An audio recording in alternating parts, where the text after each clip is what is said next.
Selon le docteur Eno Abraham Segbe, la diaspora camerounaise est un élément essentiel pour la présidentielle du 12 octobre au Cameroun. Pour une élection apaisée, le président du conseil électoral annonce une mission imminente d'Elections Cameroun en Occident pour la rencontre. Les citoyens établis ou résidents à l'étranger représentent et demeurent une partie intégrante de notre communauté nationale.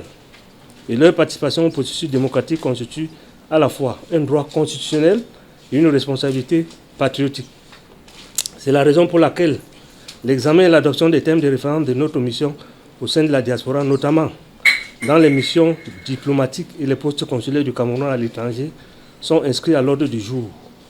Cette mission revêt une importance évidente au regard de l'échéance électorale du 12 octobre 2025. Une mission qui revêt une importance évidente au regard de l'échéance électorale du 12 octobre 2025. En étendant nos activités de supervision, de contrôle, au-delà de nos frontières nationales, nous réaffirmons avec force le caractère inclusif du processus électoral, tout en veillant à ce que chaque Camerounais, où qu'il réside, se sente pleinement impliqué dans le scrutin, dans le destin de notre nation, à travers l'élection présidentielle du 12 octobre 2025, dont les enjeux ne sont plus à rappeler.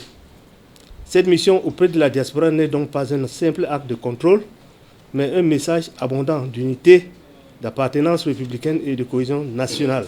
Cette 5e session permet également de préparer la 8e concertation nationale avec plusieurs acteurs du processus électoral.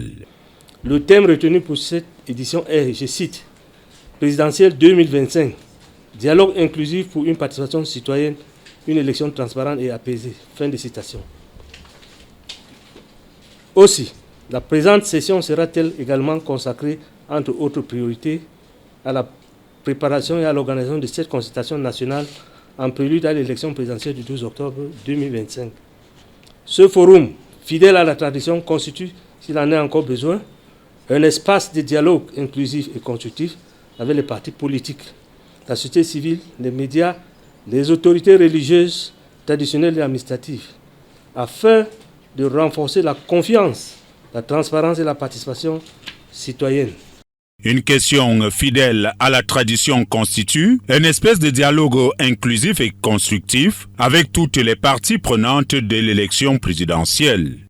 Dans un contexte marqué par des défis sécuritaires et sociopolitiques, ainsi que par la montée en puissance de la désinformation et des discours de haine sur les réseaux sociaux, cette 8e concertation nationale vise pour l'essentiel à sensibiliser les électeurs et tous les acteurs du processus électoral, à promouvoir les messages de paix, à prévenir des discours de haine, mais aussi à réfléchir et à œuvrer ensemble pour améliorer le déroulement du scrutin présidentiel à venir afin qu'il soit inclusif, crédible et apaisé. Pour le président du conseil électoral de l'ECAM, l'élection doit rester avant tout un moment de rassemblement et de communion avec un vecteur de paix et de cohésion sociale et non un prétexte pour entretenir les divergences, encore moins les divergences de toutes sortes.